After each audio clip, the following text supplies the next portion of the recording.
पहाड़ों की ऊंचाई पर बसे छोटे से गांव नारायणपुर में एक लड़का रहता था जिसका नाम था आदित्य। आदित्य एक साधारण सा लड़का था, लेकिन उसकी सोच और संकल्प शक्ति असाधारण थी। वह हमेशा से ही दूसरों की मदद करने और सच का साथ देने में विश्वास करता था।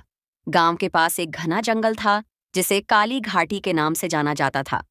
गांव के लोग मानते थे कि काली घाटी में अंधेरी शक्तियां रहती हैं और जो भी उसमें जाता है वो कभी लौट कर नहीं आता। लेकिन आदित्य को इन कहानियों पर ज्यादा विश्वास नहीं था।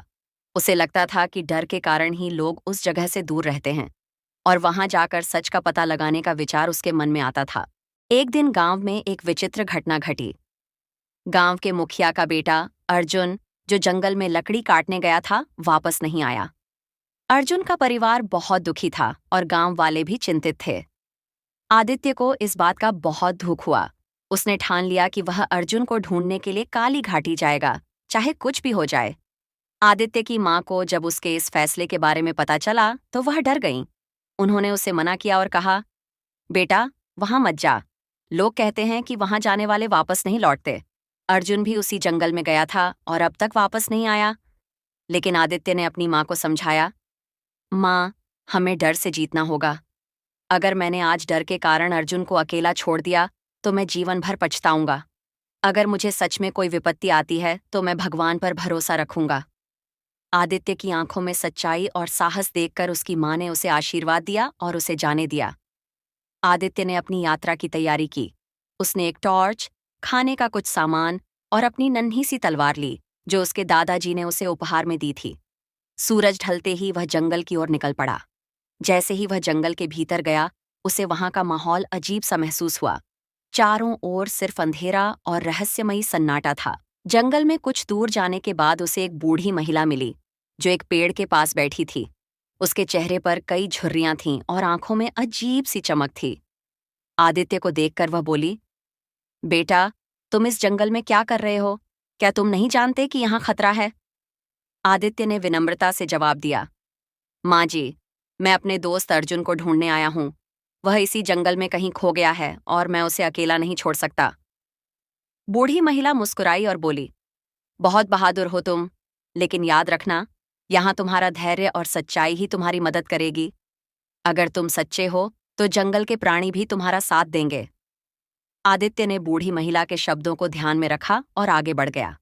रास्ते में उसे तरह तरह की आवाजें सुनाई दीं, लेकिन उसने अपनी यात्रा जारी रखी। अचानक उसे एक घायल शेरनी दिखाई दी, जो दर्द से कराह रही थी। आदित्य को शेरनी पर दया आई। उसने पास जाकर देखा तो उसके पंजे में एक कांटा चुभा हुआ था। उसने हिम्मत दिखाई और कांटे को निकालने की कोशिश की। शेरनी को थोड़ा दर्द तो हुआ, लेकिन आदित्य के साहस से कांटा बाहर आ गया।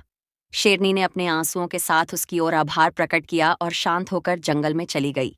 आदित्य ने फिर आगे का सफर तय किया। थोड़ी दूर चलने के बाद उसे एक पुराना खंडहर दिखा। वहां का वातावरण काफी भयानक था और खंडहर के भीतर से एक अजीब सी आवाज आ रही थी।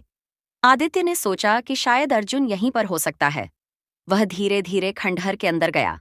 खंडहर के भीतर एक गुफा थी, जिसके भीतर एक अंधेरे कोने में अर्जुन बंधा हुआ था। अर्जुन बहुत कमजोर दिख रहा था, लेकिन जैसे ही उसने आदित्य को देखा, उसकी आंखों में उम्मीद की किरण जाग उठी। आदित्य ने तुरंत उसे खोलने की कोशिश की, लेकिन तभी पीछे से एक काली छाया दिखाई दी। वह काली छाया उस अंधेरी शक्ति की थी जिसकी बातें गांव वाले करते थे। काली शक्ति ने आदित्य से कहा, तुम यहाँ क्यों आए हो? क्या तुम नहीं जानते कि यहाँ सिर्फ अंधेरा और डर का साम्राज्य है? आदित्य ने निर्भीक होकर जवाब दिया, मैं अपने दोस्त को यहाँ से ले जाने आया हूँ। तुम्हारे डर के कारण मैं अपने कर्तव्य से पीछे नहीं हटूंगा। काली शक्ति ने उस पर हमला करने की कोशिश की, लेकिन तभी उस शेरनी ने वहां आकर काली शक्ति को पीछे हटने पर मजबूर कर दिया। आदित्य ने अर्जुन को बंधन से मुक्त किया और दोनों दोस्त शेरनी की मदद से वहां से बाहर निकल आए। जब वे जंगल से बाहर निकले तो गांव वाले आदित्य का स्वागत करने आए। सबने उसकी बहादुरी और सच्चाई की सराहना की। आदित्य ने सबको बताया कि अगर हम अपने दिल में सच्चाई और साहस रखेंगे तो डर भी हमें हरा नहीं सकता। उस दिन के बाद से गांव के लोग काली घाटी को भय से नहीं, बल्कि एक रहस्य के रूप में देखने लगे। आदित्य ने अपनी बहादुरी से न केवल अपने दोस्त को बचाया, बल्कि पूरे गांव को यह सिखाया कि सच्चाई और साहस से बड़ी कोई शक्ति नहीं होती।